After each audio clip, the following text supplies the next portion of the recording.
بسم اللہ الرحمن الرحیم۔ السلام علیکم ویورز۔ مسجد الحرام میں خدام الحرم کے نام سے ایک پروگرام شروع کیا گیا ہے۔ حرمین انتظامیہ نے اب سب کو حرم میں خدمت کرنے کا موقع دے دیا ہے۔ اب سے وہ سب حضرات جو حرم میں جا کر یہ خواہش رکھتے تھے کہ کاش وہ بھی حرم میں حجاج کرام کی خدمت کر سکیں، ان سب حضرات کے لیے یہ خوشخبری ہے کہ اب وہ اپنی دلی مراد پوری کر سکتے ہیں۔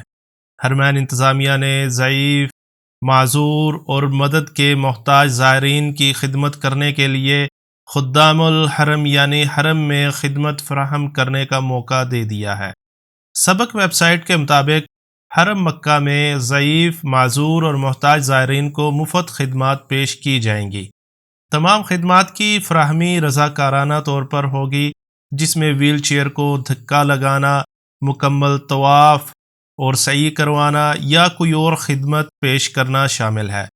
حرمین انتظامیہ کے تحت سماجی خدمات کا شعبہ قائم کر دیا گیا ہے، جو خدام الحرم کے نام سے نگرانی کرے گا۔ رضاکارانہ خدمات فراہم کرنے والے خواہش مند اپنا اندراج کرائیں گے، جس کے بعد انہیں ضروری تربیت دی جائے گی تاکہ وہ اپنا فرض بغیر کسی کو تکلیف پہنچائے اور دوسروں کا خیال کرتے ہوئے بہترین انداز میں کر سکے۔ سب حضرات سے گزارش ہے کہ اس نیک کام میں اپنا اندراج بھی کروائیں۔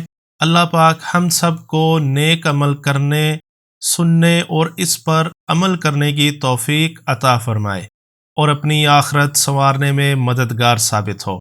ہماری اس ویڈیو کے لنک کو اپنے تک ہی محدود نہ رکھیں، بلکہ اپنے تمام عزیز و اقارب، دوست و احباب کو بھی شیئر کریں تاکہ ہر کوئی اس نیک عمل سے فائدہ اٹھا سکے اور وہ بھی اپنا اندراج کروا سکے۔ اپنی دعاؤں میں یاد رکھیے گا۔ اللہ حافظ۔